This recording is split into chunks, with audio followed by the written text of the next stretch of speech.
Hey, you're with TheEZGZ. It's a beautiful spring day. I know it's spring, getting there, because I have a little friend that's visiting me here. Funny little animal.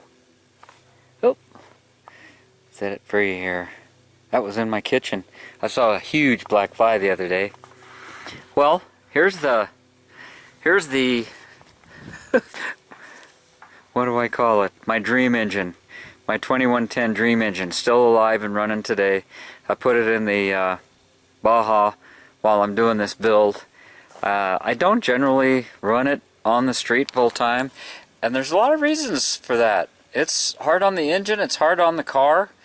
When you got this much horsepower, you have to run a heavy-duty pressure plate. It's hard on the clutch cable where it goes on the hook. I've had those hooks break off. Yeah, you should check that stuff and do maintenance on it, but those hooks are in the tunnel, and that pedal assembly in general is a pain in the neck to work on. So you need to make sure all that stuff, just like when we did our quick shifter video, you need to make sure that all that stuff is in real good shape if you're going to be running around in a car on the street, because that can mess you up bad in the street. Yeah,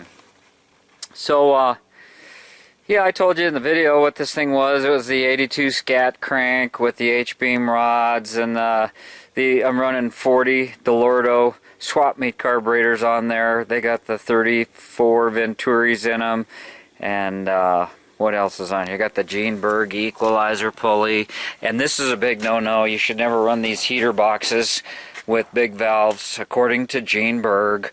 But I kind of figure at higher RPM, and I could have gone without the heater boxes, but I put them on because I'm just putting around town, and that's another reason. Most of my driving is just in town, short hops, and that's not enough to really get the engine fully warmed up, and that's the worst thing that you can do to an engine is just these little short hops, 1 or 2 miles back and forth to school or 3 miles to work, where you're never really getting it on the road and getting that oil circulating. The other thing that happens is you do get condensation and moisture inside your engine, and when you get it up to operating temperature for a fair amount of time, that has a tendency to blow off, and you lose that moisture. If you just keep doing those short hops,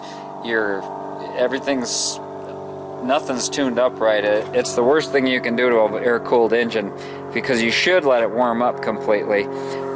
You can see, I think this is the Berg 1.5 quart sump, and I've changed the cover on the bottom. I used to run a little different setup.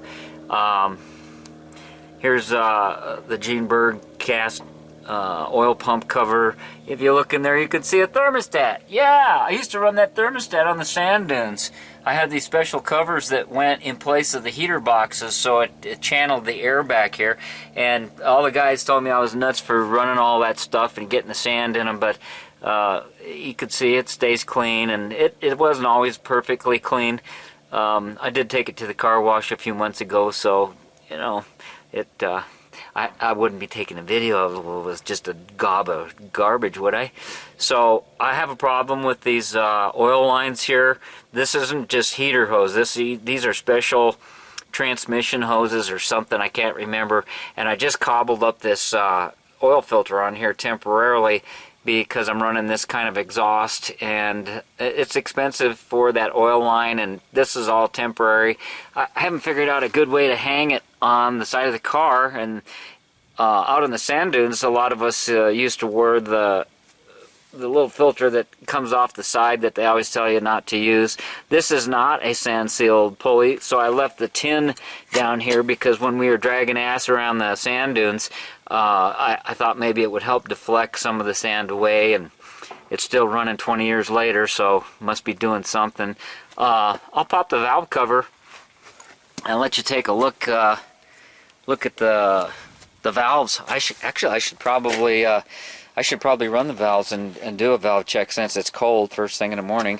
Nice day. I've seen some videos and articles and books that talk about adjusting your valves, and it seems like they make way too big a deal out of it.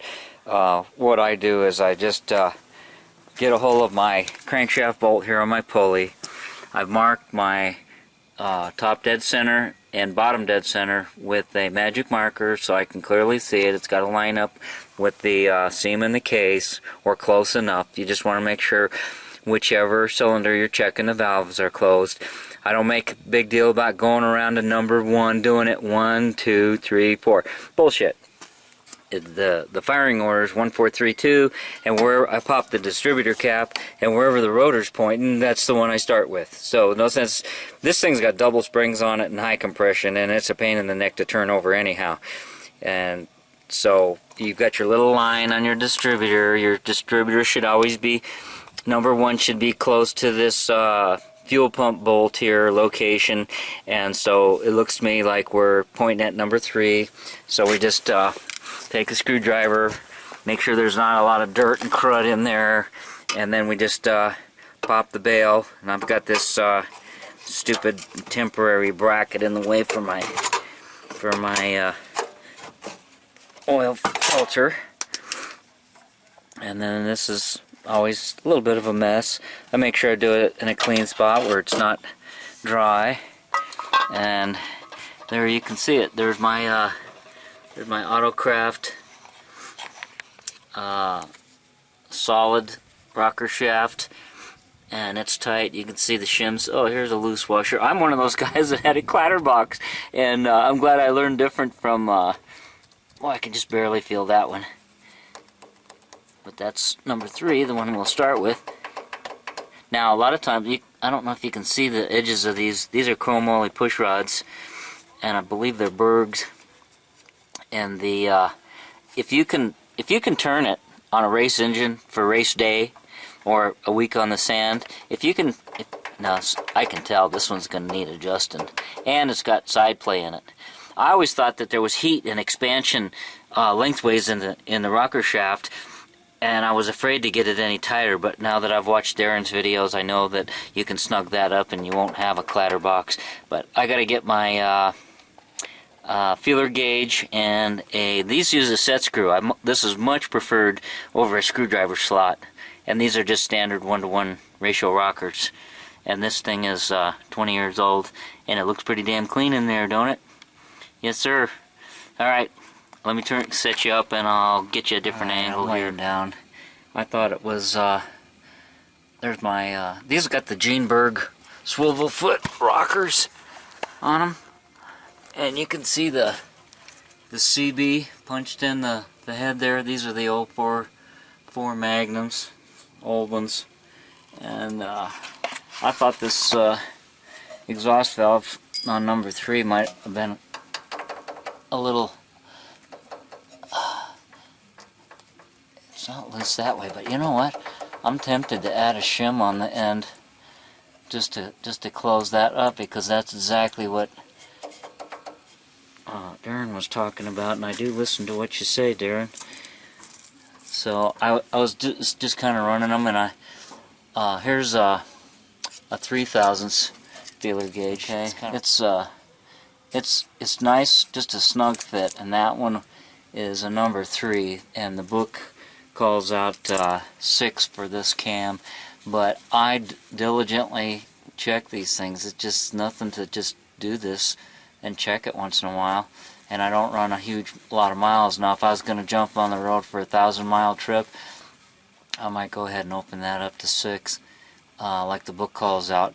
And now these are stainless steel valves, so anytime you're using stainless steel valves, you don't want to have the stock adjusters digging into that valve. You either got to run valve lash caps if you're going to do that, or you've got to run these different, they make different styles. This is just a good one from that Berg used to make, and I don't know if they're still available, but they're the swivel foot rockers, and you can see how it covers the whole valve stem. So that's just the variation. Now I want you to look, see that the nut and adjusters on the top by the spring. Now we're going to go over and look at my 2-liter that has the 1-to-4 ratio rockers, and we'll compare the other side of the engine because it's just easier to get to here. But we'll just take a look so you can see the difference. Oop, that's all right. Now see how the adjusters are on the bottom with the push rods. And this is Scat. This is a Scat 1.4 ratio rocker setup. Now you've got a big shoe here that goes across the, swipes across the end of the valve. It doesn't look the same, does it, like the adjuster? Now when you use this, you need to use lash caps, especially if it's a stainless steel valve. And I don't remember what these valves are. These are heavy-duty Scat single springs on a stock cam, and no problemos to report.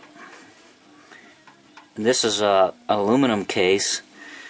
I did this one 2 or 3 years ago, and this case even sounds different. It has more of a high-pitched sound to it than the valve train. Now, you can see what I did here is I put the 15mm nuts on these rocker shafts.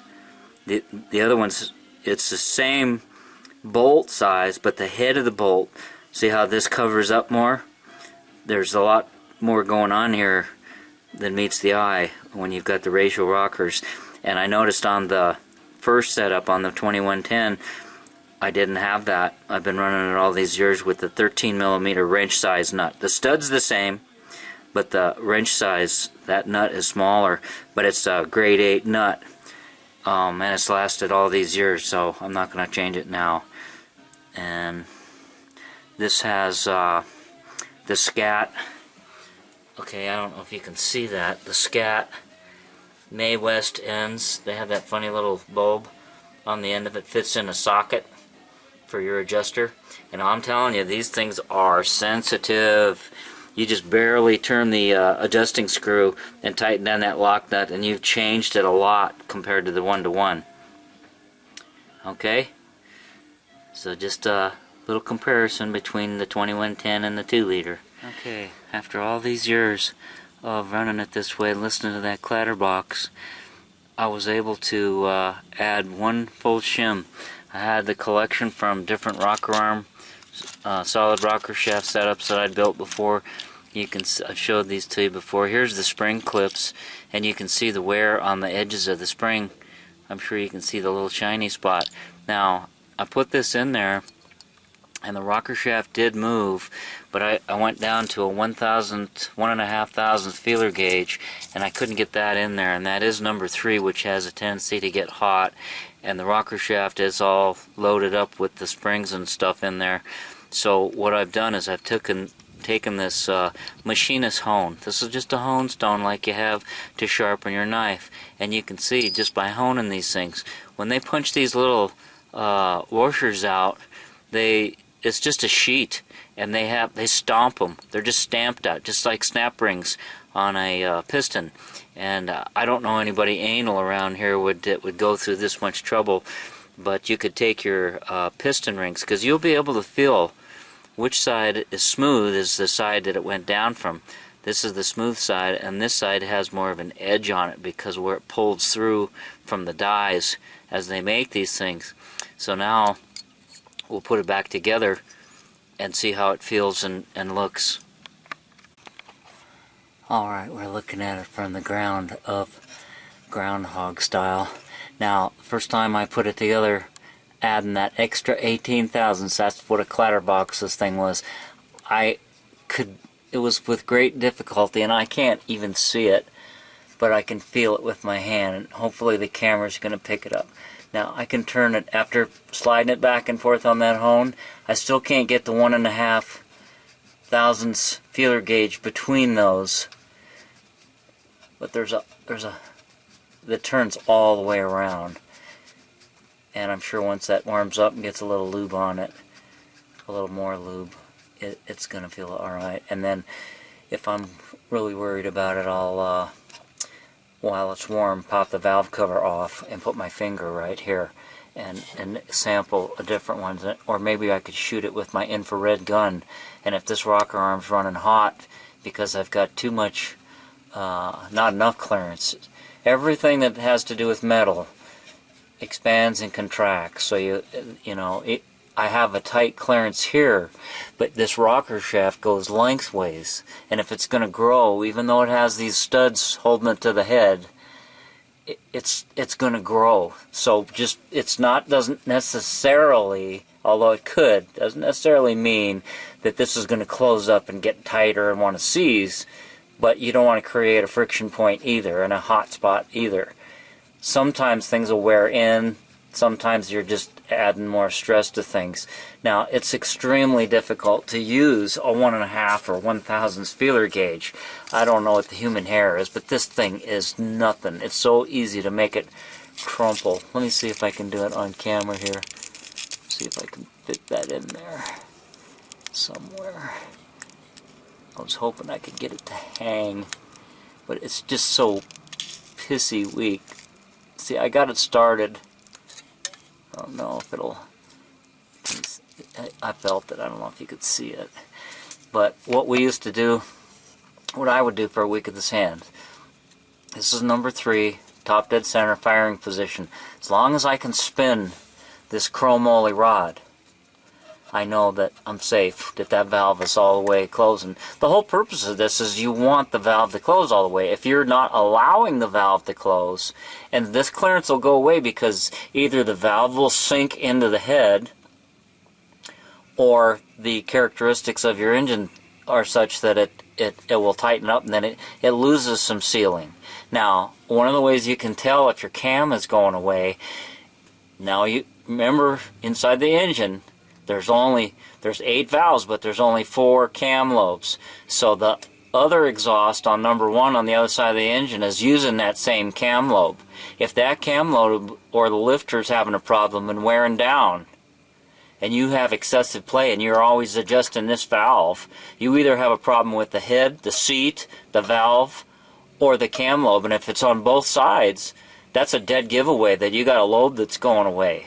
And you either need some additive, some phosphate zinc additive in your oil, or you need to, it may be too late, because once you work hard in it when you initially start your engine, and then as the years go by, if that hardness, something happens to it and it goes away, you've created enough friction and ruined it, it's done.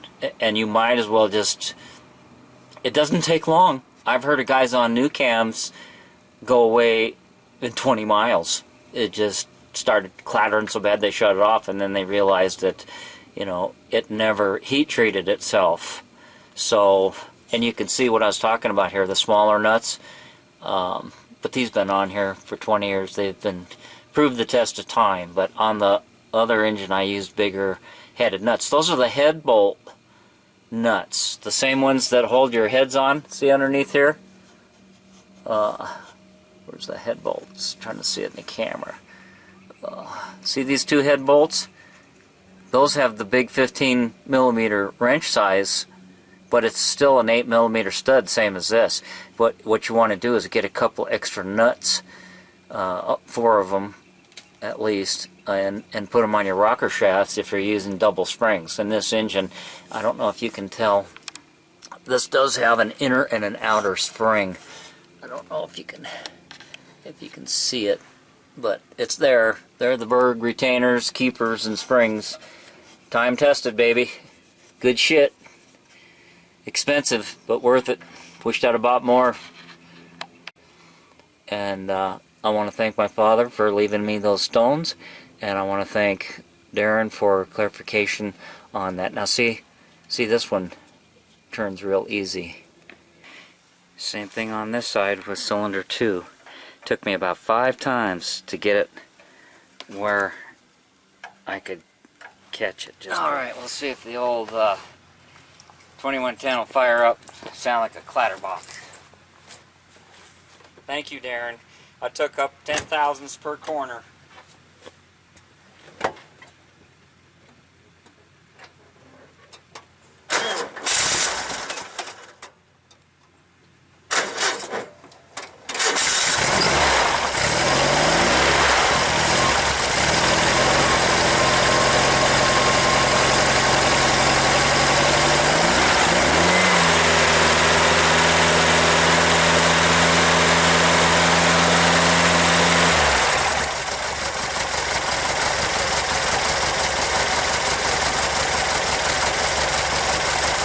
Yeah, baby.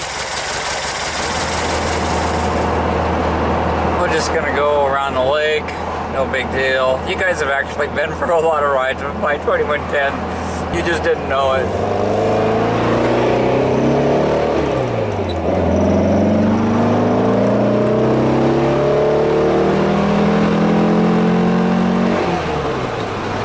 Well, it wasn't quite $6,000, but I had plenty left. That ain't bad for a 20-year-old engine with a C35. The cop car just went the other way. It was in a Mustang. I've seen those guys are getting sneakier all the time. I need a burrito. That's what I need.